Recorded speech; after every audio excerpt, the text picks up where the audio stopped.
Welcome friends. तो भाई market जो है वो बड़ा वाला गेम तैयार करके बैठी है। बैंक निफ्टी में भी 2000 पॉइंट अगले हफ्ते में और 600 पॉइंट करीब निफ्टी में गेम होता हुआ नजर आ सकता है। ये है रेंज अगले हफ्ते के गेम के लिए। और ओपनिंग क्या होती है ये बहुत बड़ा इंपैक्ट होगा, और ओपनिंग के बाद क्या होता है वो बहुत इंपॉर्टेंट होगा। जैसे फॉर एग्जांपल अगर बोलूं तो बैंक निफ्टी में सीन दिख रहा है कि या तो 550 पॉइंट के करीब गैप डाउन या 370 पॉइंट 360 पॉइंट के करीब गैप अप।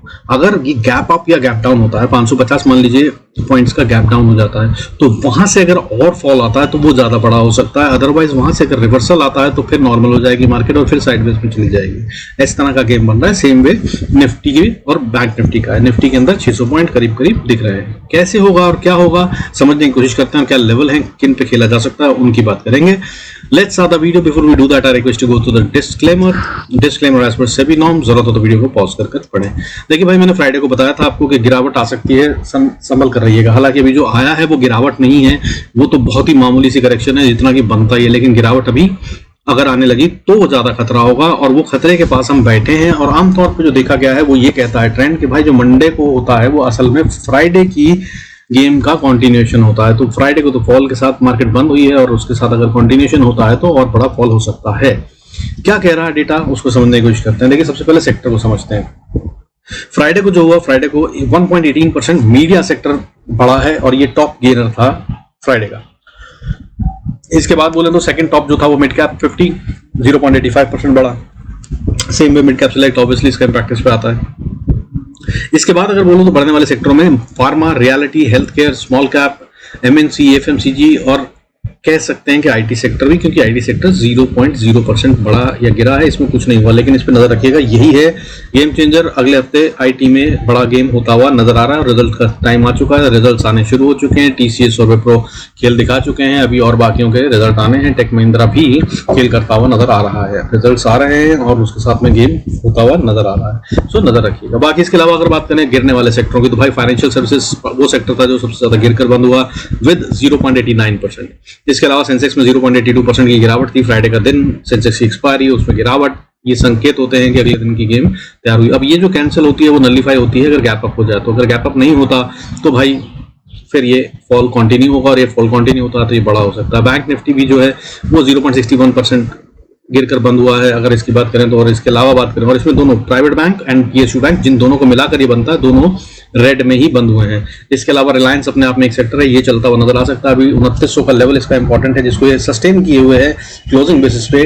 2905 पे आज फिर से बंद हो गया है, और 0.51% की हालांकि बढ़त है। अदरवाइज ये 2900 के 20-25 पॉइंट नीचे ऊपर ही खेल रहा है। जैसे ही ये किसी तरफ मूव करना शुरू करेगा, ये असल में मार्केट पे बड़ा इंपैक्ट डालेगा। इस पे भी नजर रखिएगा, अगले हफ्ते इसका खेल होना ही है। इसके अलावा अगर हम बात करें तो भाई देखिए गिरने वाले सेक्टरों में इंफ्रा सेक्टर, मेटल सेक्टर और एनर्जी सेक्टर भी रेड में बंद हुए। इसके अलावा जो बात करें तो एचडीएफसी बैंक, ये भी ऐसे ही रुका हुआ है, अभी 1509 के लेवल पे बंद हुआ है। 0.06% की बढ़त है या गिरावट है इनफैक्ट, और ये खड़ा हुआ है जब तक तब तक ही ये खड़ा हुआ है। जैसे ही ये किसी तरफ चलना शुरू होगा सारी गेम पलट देगा। तो इन पे नजर रखनी है आपको। रिलायंस और एचडीएफसी बैंक ये गेम करते हुए नजर आएंगे। इनकी गेम काफी टाइम से स्क्वीज हो गई है, और ये वो पैटर्न बना रहे हैं जिसके तहत में ये जल्दी ही बड़ा वाला मूव लेने के लिए तैयार है। सो इन पे नजर रखिएगा। इसके अलावा अगर हम बात करें तो देखिए भाई जो कहानी है, निफ्टी 22,419 पे बंद हुआ है, ठीक है। 151 पॉइंट्स का फॉल है, 0.67% बनता है ये, ठीक है। और अगर बैंक निफ्टी की बात करें तो बैंक निफ्टी ने जो खेल करा है वो उसके तहत में फॉल में 293 पॉइंट्स का फॉल है। 48,201 के लेवल पे क्लोज हुआ है। 0.61% का डिप नजर आता है। और अगर हम इनकी बात करें रेंज की, तो निफ्टी की रेंज बहुत बड़ी हो गई है। 234 पॉइंट्स का गेम था। ओपनिंग जो हुई जहां पर वही उसका हाई पॉइंट बना है, 22,620 पर हाई ओपन हुआ था, और 22,620.40 इसने हाई मारा है डे का, और उसके बाद फॉल ही था। और लो जो मारा है वो 22,385 का मारा, और लो के काफी क्लोज बंद हुई है ये। तो ये कंटिन्यू कर सकती है, और कल के लिए इंपॉर्टेंट लेवल मंडे के लिए 22,380 का रखिए। इसके नीचे अगर जाता है तो ये फॉल बड़ा हुआ हो सकता है।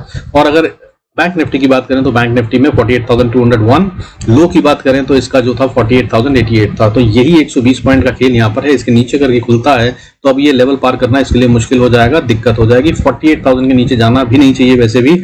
अगर ये 48,000 के नीचे गया तो फॉल बड़ा हो सकता है, इस पर नजर रखिएगा।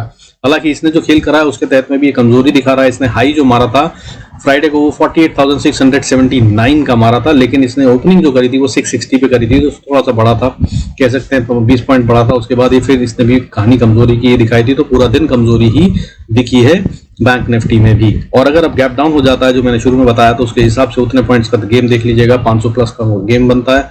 वहां से अगर रिवर्सल आ जाए तो बहुत बढ़िया, नहीं तो ये और गिरता हुआ नजर आएगा। और इसके लिए क्या कह रहा हूँ, बेस क्या है जिसके ऊपर आप गेम कर सकते हैं, वो देखिए। एडवांस डिक्लाइन रेशियो देखा अगर तो हालांकि अभी पॉजिटिव है, लेकिन ये यार पॉजिटिव मानना ठीक नहीं हुआ, क्योंकि ऑलमोस्ट फ्लैट है। बढ़ने वाले शेयरों की गिनती सेंसेक्स में 1102 थी और गिरने वाले शेयरों की गिनती 1093 थी। अब अगर हम बात करें कि पिछले दिन क्या था, तो 1009 शेयर्स गिर रहे थे जो 1093 हो गए और बढ़ गए हैं। बढ़ने वाले शेयरों की गिनती बात करें तो 1204 था, जो कि कम होकर 1102 हो गया। और अगर मैंने वैसे ही आपको पिछले हफ्ते बताया, तो हमने जो पिछला हफ्ता शुरू करा था 22 अप्रैल को, तो उस दिन बढ़ने वाले शेयरों की गिनती 1640 थी, 1640, और गिरने वाले शेयरों की गिनती 597 थी, जो कि अब अगर हम देखें तो बढ़ने वाले शेयरों की गिनती 1640 से गिरकर 1100 पे आ गई है, और ये और कम होती हुई नजर आ सकती है। इसका मतलब यही है कि माल चिपकाया जा रहा है, और अगर ये माल सच में चिपकाया जा रहा है तो मार्केट अब बड़ा फॉल दिखाती हुई नजर आ सकती है। आने वाला हफ्ता करेक्शन का हो सकता है, हालांकि बहुत बड़ी गिरावट की बात नहीं कर रहा हूं। और ट्रेंड अगर हम बात करें तो ओवरऑल जो है वो अभी भी बुल रन में ही है हम, और मार्केट अभी और ऊपर जाने के ही मूड में है। डरने की बात नहीं है, लेकिन सावधानी पूर्वक ट्रेड करने की जरूरत है। अगर आप इन्वेस्टर हैं तो समझदारी से अच्छे शेयर्स को नजर रखिए और उन पे बाय करते रहिए।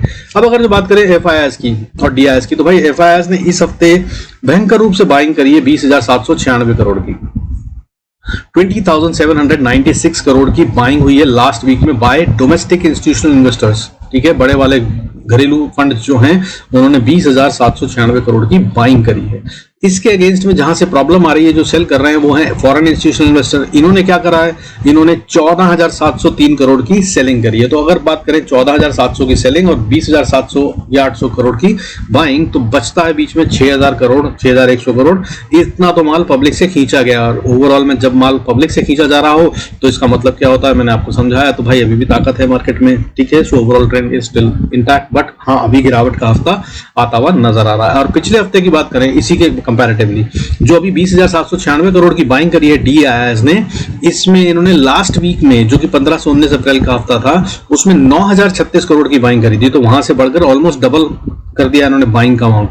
वहीं जो सेलर थे एफआईआईएस, उन्होंने 11,867 करोड़ 11,867 करोड़ का माल बेचा था, जो कि अब बढ़कर 14,703 हो गया है। तो जो सेलर हैं उन्होंने 3,000 करोड़ 3,500 करोड़ की बाइंग सेलिंग ज्यादा करी है, और जो बायर हैं उन्होंने करीब 11,000 करोड़ की एक्स्ट्रा बाइंग करी है। तो बाइंग पड़ी है अगर हम वीक वाइज डेटा कंपेयर करें तो मार्केट में बड़ी गिरावट कभी नहीं आ रही, लेकिन हाँ जहां से इनको निकलना है सेक्टरल शिफ्ट, मैं कई बार बता चुका हूं, वो हो रहा है और अभी भी सेटल नहीं हुआ है, और ये चलता रहेगा। और मार्केट अभी ऐसा ही चलने के मूड में है।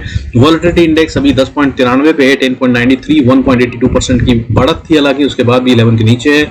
अब इसको बढ़ना ही है, और ये बढ़ता हुआ नजर आएगा, तब गिरावट भी शायद थोड़ी बढ़ती हुई नजर आ सकती है। बात करें अगर हम ईयरली डेटा की, तो ईयरली डेटा में देखिए अभी जो है एफआईआईएस ने इस साल अभी तक जनवरी से लेकर अभी तक 2024 में 1,51,890 करोड़ का माल बेचा है, यानी कि करीब करीब 1.5 लाख करोड़ से थोड़ा सा ज्यादा। ठीक है, इसके अगेंस्ट में डीआईएस ने खरीदारी क्या करी है, 2,77,368 करोड़ की। इसका मतलब अभी भी ईयरली देखें, मंथली देखें, वीकली देखें, हर तरफ बाइंग ज्यादा नजर आ रही है। मंथली में क्या हुआ है, मंथली में बता देता हूं आपको।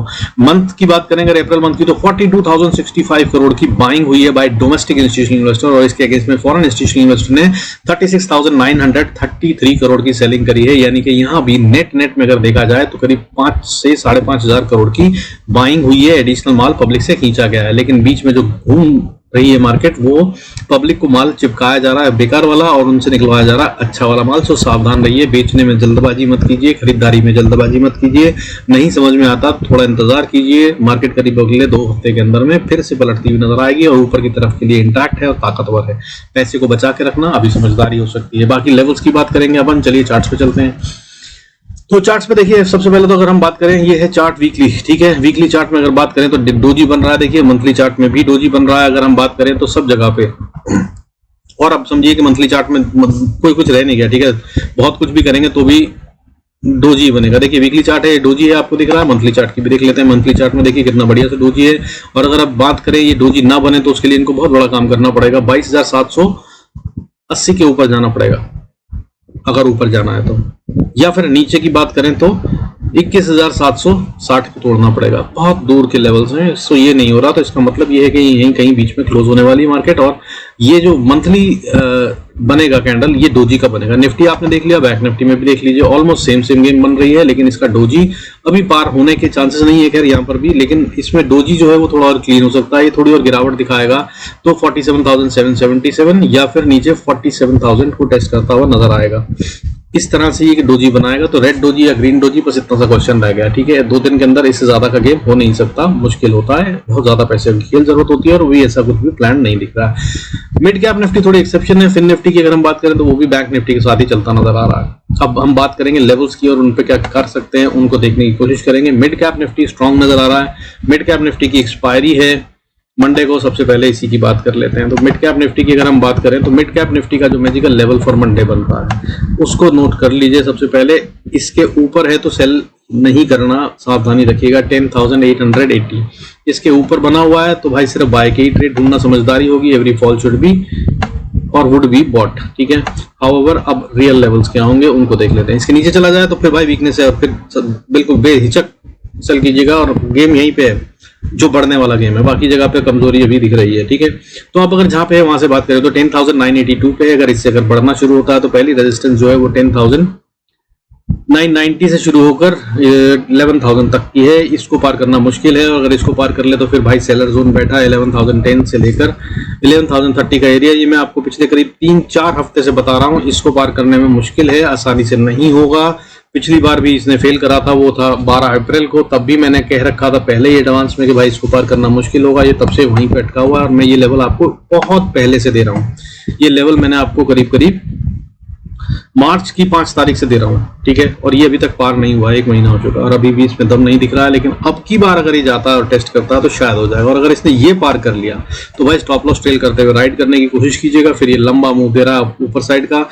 अगला लेवल जो दिखता है वो 11,260 का लेवल दिखता है। 260 से 300 का लेवल है, जहां तक ये जाता हुआ नजर आएगा। और अगर इसको भी पार कर गया तो 11,400 और उसके बाद 11,635 ये हफ्ते के लिए लेवल होंगे। अगले वाले मंडे के लेवल जो इससे पहले बताए थे उनको नोट कर लीजिएगा। अब अगर सेल की बात करें तो भाई देखिए, मिड कैप निफ्टी में अगर आप सेल करते हैं जहां पे है वहीं से अगर बात करते हैं तो 10,980 से अगर आप सेल करते हैं तो भाई पहली सपोर्ट तो 960-50 पे ही आ जाती है। इसको तोड़ दिया तो फिर 935 पे फिर से सपोर्ट है, 35 से 30 का एरिया। अगर इसको तोड़ दिया तो फिर 900 पे भी सपोर्ट है, और इसके बाद तोड़ दिया तो जो मैंने बताया आपको स्ट्रॉन्गेस्ट लेवल पे पहुंच जाएगी वो 10,880 से शुरू हो जाता है। इसके नीचे अगर जाए और टिक जाए तो सेल बनता है, अदरवाइज ये यहाँ पे आएगी तो बहुत ज्यादा हद करे तो 10,850-60 तक जाकर फॉरन बाउंस बैक कर ले, और अगर कर ले और क्लोजिंग से पहले इससे ऊपर क्लोज हो जाए तो भी इसमें वीकनेस नहीं है। छोटी छोटी करेक्शंस बनती है, बननी ही चाहिए, वहां तक गेम खत्म हो जाएगी। लेकिन अगर ये नीचे जाता है 10,860-50 के, तब फिर इसमें कमजोरी का साइंस बन रहे हैं। फिर अगली सपोर्ट जो आती है वो 10,790 पे आती है,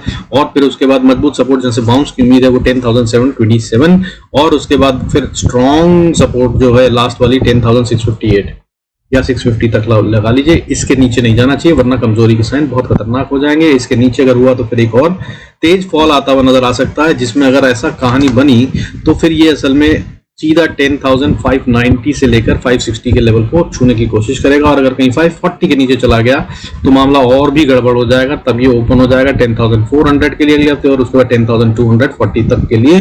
अगर जरूरत पड़ी तो आगे की वीडियोस में बताऊंगा, मंडे को तो ऐसा होता नहीं दिख रहा है। अब बात करते हैं भाई निफ्टी की। तो निफ्टी की अगर हम बात करें ऐसे ही, तो निफ्टी जहां पर है वहां से अगर आप बाय करते हैं तो देखिए सबसे पहली रेजिस्टेंस जो है इसको पार करनी होगी वो है 480। अगर गैप अप गैप डाउन की बात माने तो ये इसको पार करके ही ओपन होगा, अगर ऊपर खुलता है तो। हालांकि अदरवाइज ये लेवल अभी पार करना इसके लिए मुश्किल सा लग रहा है। और अगर इसके ऊपर जाता है तो अगली रेजिस्टेंस फिर से बहुत स्ट्रॉन्ग रेजिस्टेंस है, दैट इज 22,530, और इसको पार कर ले तो फिर और भी मजबूत वाली रेजिस्टेंस बनती है, दैट इज 10,570 से 600 का लेवल। इसको पार करना और भी मुश्किल है निफ्टी के लिए। और अगर इन तीनों लेवल को पार कर जाता है तब असल में इसमें बाइंग का दम नजर आएगा, और फिर ये स्ट्रॉन्ग होता नजर आएगा। 630 के ऊपर फिर स्टॉप लॉस ट्रेल कीजिएगा। फिर अगली रेजिस्टेंस जो आती है वो 22,700 के पास आती है।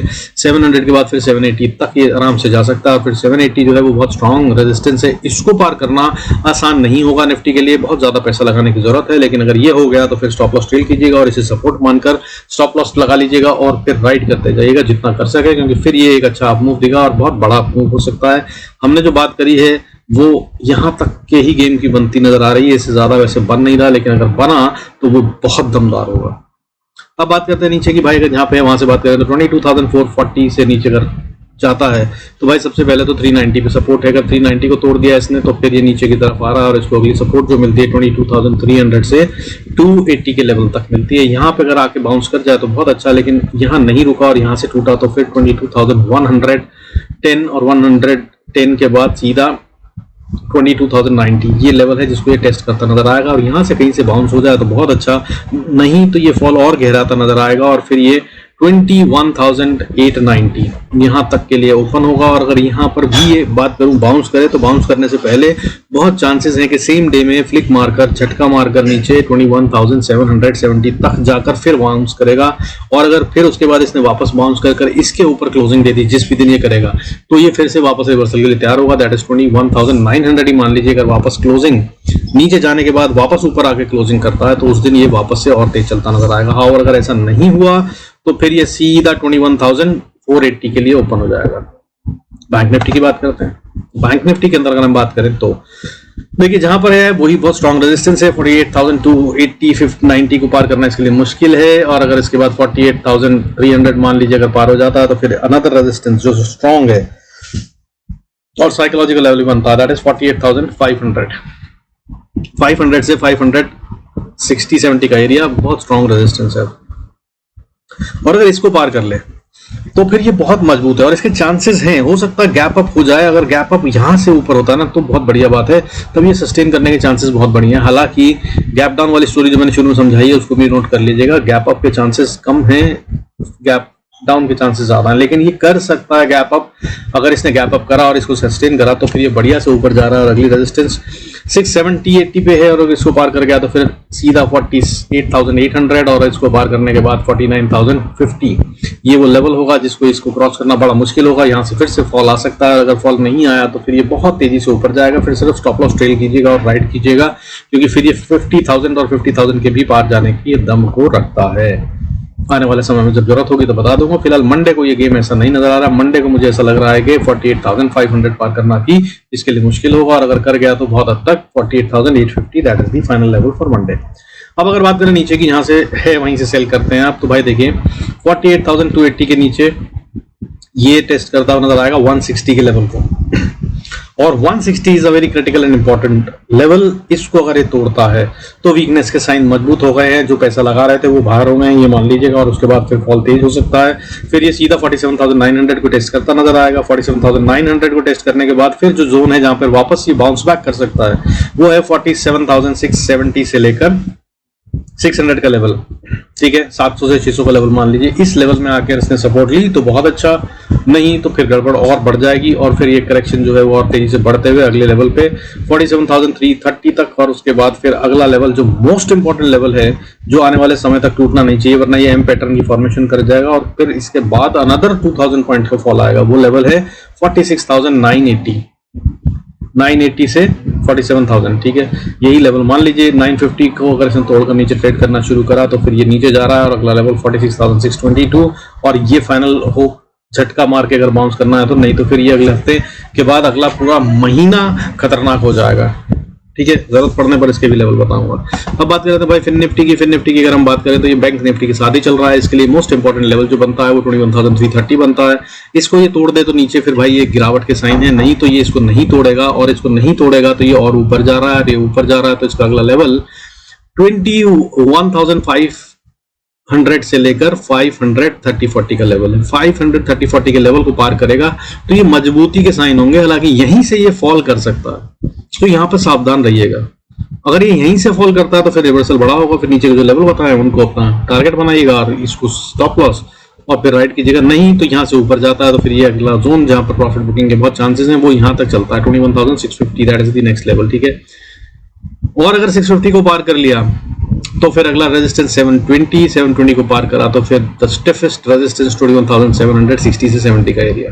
इसको पार करना इसके लिए बहुत मुश्किल है और अगर इसको पार करा तो गेम बड़ा हो जाएगा। फिर ये और बहुत तेज बढ़ेगा, तभी सीधा 22,000 प्लस के लिए ओपन हो जाएगा 22,022 और उसके बाद 22,400 380 से 400 का लेवल ये इसके लिए ओपन हो जाएगा अगले हफ्ते स्टॉप लॉस ट्रेल करके राइड करने की कोशिश कीजिएगा अगर ऐसा होता है अभी इसके, मगर आसार ना के बराबर। हाउएवर अगर नीचे की बात करें, यहाँ से ही गिरता है तो भाई इंपॉर्टेंट लेवल 21,330 बता दिया मैंने। इसके नीचे अगर आता है तो ही ये सेल बनता है, इससे पहले इसको सेल ना करें। लेकिन अगर इसके नीचे आ गया तो भाई ये एम पैटर्न की फॉर्मेशन कंप्लीट कर दी है इसने, और ये फिर असल में बड़ा फॉल दिखाता हुआ नजर आ सकता है। ये एम पैटर्न कुछ यहाँ पर बनता हुआ नजर आ रहा है, इसको अगर आप देख पा रहे हैं तो फिर ये इतना ही फॉल और देगा अप्रोक्सीमेटली। देखिए समझे, कम से कम यहाँ से 200 पॉइंट 250 पॉइंट का फॉल सीधा देता है। हालांकि इंपॉर्टेंट लेवल बीच में एक सपोर्ट बनती है, वो 21,213 पे बनती है। 200 के पास अगर रुक गया तो बहुत अच्छा, बाउंस बैक कर ले। नहीं करा तो फिर ये 21,142, फिर उसके बाद 21,090 और उसके बाद फिर 21,040 और उसके बाद फिर 20,930। ये वो लेवल है जहां तक ये चला जाएगा और यहां पर आकर ये बाउंस करेगा। लेकिन बाउंस से पहले वेरी हाई प्रोबेबिलिटी कि ये इसके पहले 20,960 से 940 के लेवल को जरूर टच कर लेगा। और अगर कहीं यहां भी नहीं रुका तो फिर ये सीधा 20,798 पे जा रहा है और बीच में जो छोटी सी सपोर्ट है, टाइम बता सकता है, वो 20,880।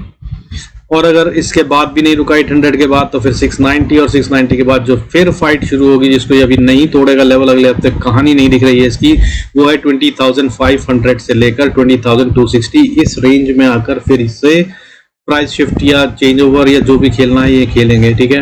हालांकि मेरे को लगता नहीं कि इस हफ्ते अगर कुछ भी होता है फॉल तो 20,400 के नीचे जाना चाहिए, लेकिन मार्केट है, कुछ भी कर सकती है, तैयार रहना चाहिए। अब भाई क्विकली सेंसेक्स की बात कर लेते हैं। सेंसेक्स की बात करें तो सेंसेक्स जो है वो कुछ डिफरेंट खेल बनाता नजर आ रहा है। डिफरेंट खेल इन टर्म्स ऑफ टेक्निकल नहीं है, सब कुछ वैसे ही है, लेकिन यहाँ पर सबसे ज्यादा खतरा बना हुआ है क्योंकि जो ये चेंज ओवर ऑफ सेक्टर हो रहा है ना, तो उसमें सस्टेनेंस इसी लेवल पे आनी चाहिए, यहीं पे आनी चाहिए सेंसेक्स में, क्योंकि यहाँ पर तो ओवरऑल इंपैक्ट होता है। किसी भी सेक्टर को बेचो, किसी भी सेक्टर को खरीदो, अगर नेट में बाइंग हो रही है ना तो ये नहीं गिरना चाहिए। ये गिरने लगता है तो समझिए फिर सब जगह पे गिरावट आ जाएगी। सो इसके लिए इंपॉर्टेंट लेवल्स क्या हैं, ये जहां पर है भाई, वो अगर बात करें 73,900, इससे अगर आप बाइंग करते हैं तो ये पहले तो ट्रैप जोन है, ठीक है। ये जोन कितना बड़ा है, 73,940 से लेकर 73,820-30 का लेवल है। ये लेवल के बीच में होगी कहानी सेटलमेंट की, ट्रैपिंग की, बुल्स एंड बियर्स के बीच की फाइट की। हाउएवर अगर ऊपर की तरफ जाते हुए 960 को पार कर लिया तो अगली रेजिस्टेंस जो आती है वो 74,120-30, फिर उसके बाद 74,240, फिर उसके बाद 74,360। ये है बहुत इंपॉर्टेंट लेवल। इसको अगर पार कर लिया तो फिर भाई सब कुछ स्ट्रॉन्ग है।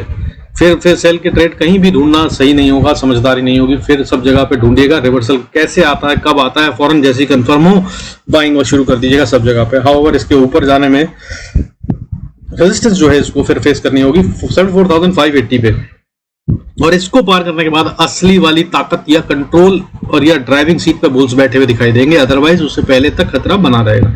इसके ऊपर फिर 74,690, फिर उसके बाद 74,850 और उसके बाद फिर 75,130। और अगर ये लेवल पार कर लिया तो भाई 10, 20, 50, 100 पॉइंट का मैक्सिमम गेम नीचे की तरफ हो सकता है, और यहां से नहीं तो ऊपर की तरफ।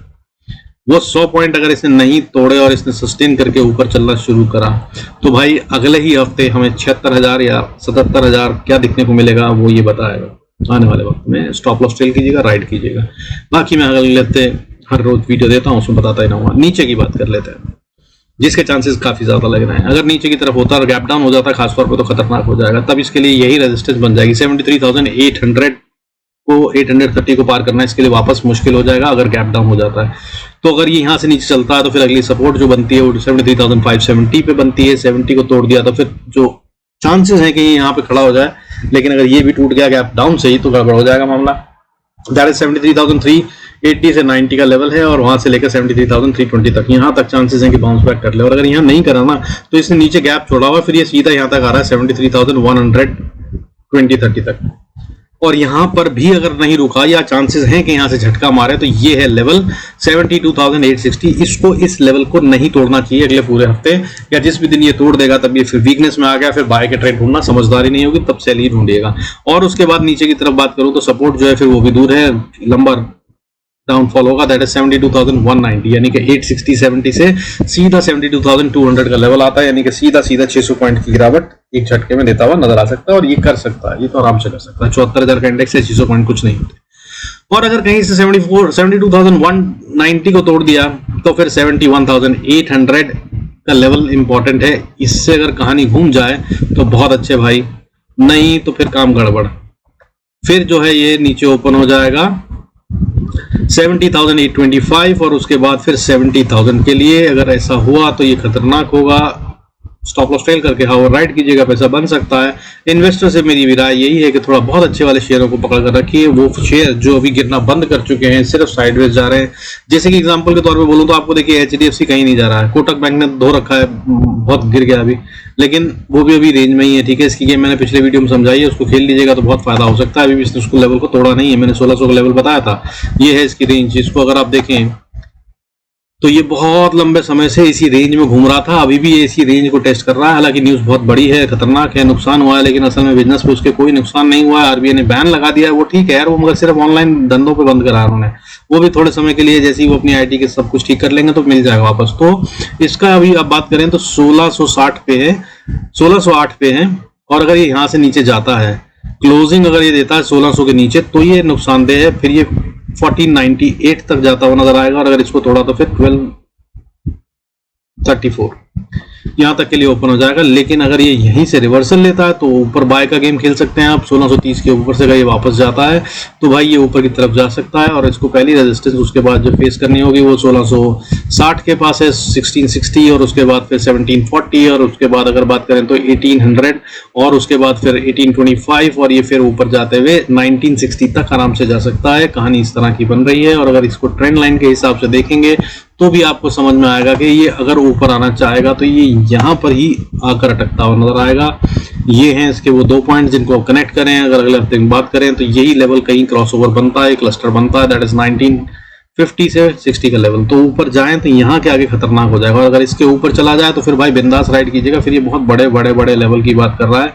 जो मैंने यहाँ येलो कलर की कैंडल्स बना रखी है ना, इनको देख लीजिए भाई, ये 3100 तक जा रही है। आने वाले कितने दिन में जाएगा वो पता नहीं है, लेकिन अगर ऐसा होता है कि ऊपर आता है तो ये खतरनाक हो सकता है। खैर, मैं जो रेंज की बात कर रहा था वो HDFC बैंक है। देखिए HDFC बैंक की अगर आप बात करें तो ये वीकली चार्ट की बजाय अगर हम इसको डेली चार्ट पे देखेंगे, आर्ली चार्ट पे देखेंगे, तो आपको समझ में आएगा कि ये एक छोटी सी रेंज में ही चल रहा है। 250-300 पॉइंट से ज्यादा का गेम नहीं कर रहा है। ठीक है, अगर हम बात करें तो ये इसी रेंज में कब से अटका हुआ है। देखिए ये इससे भी पहले से, हालांकि मैं यहां से दिखा देता हूं आपको।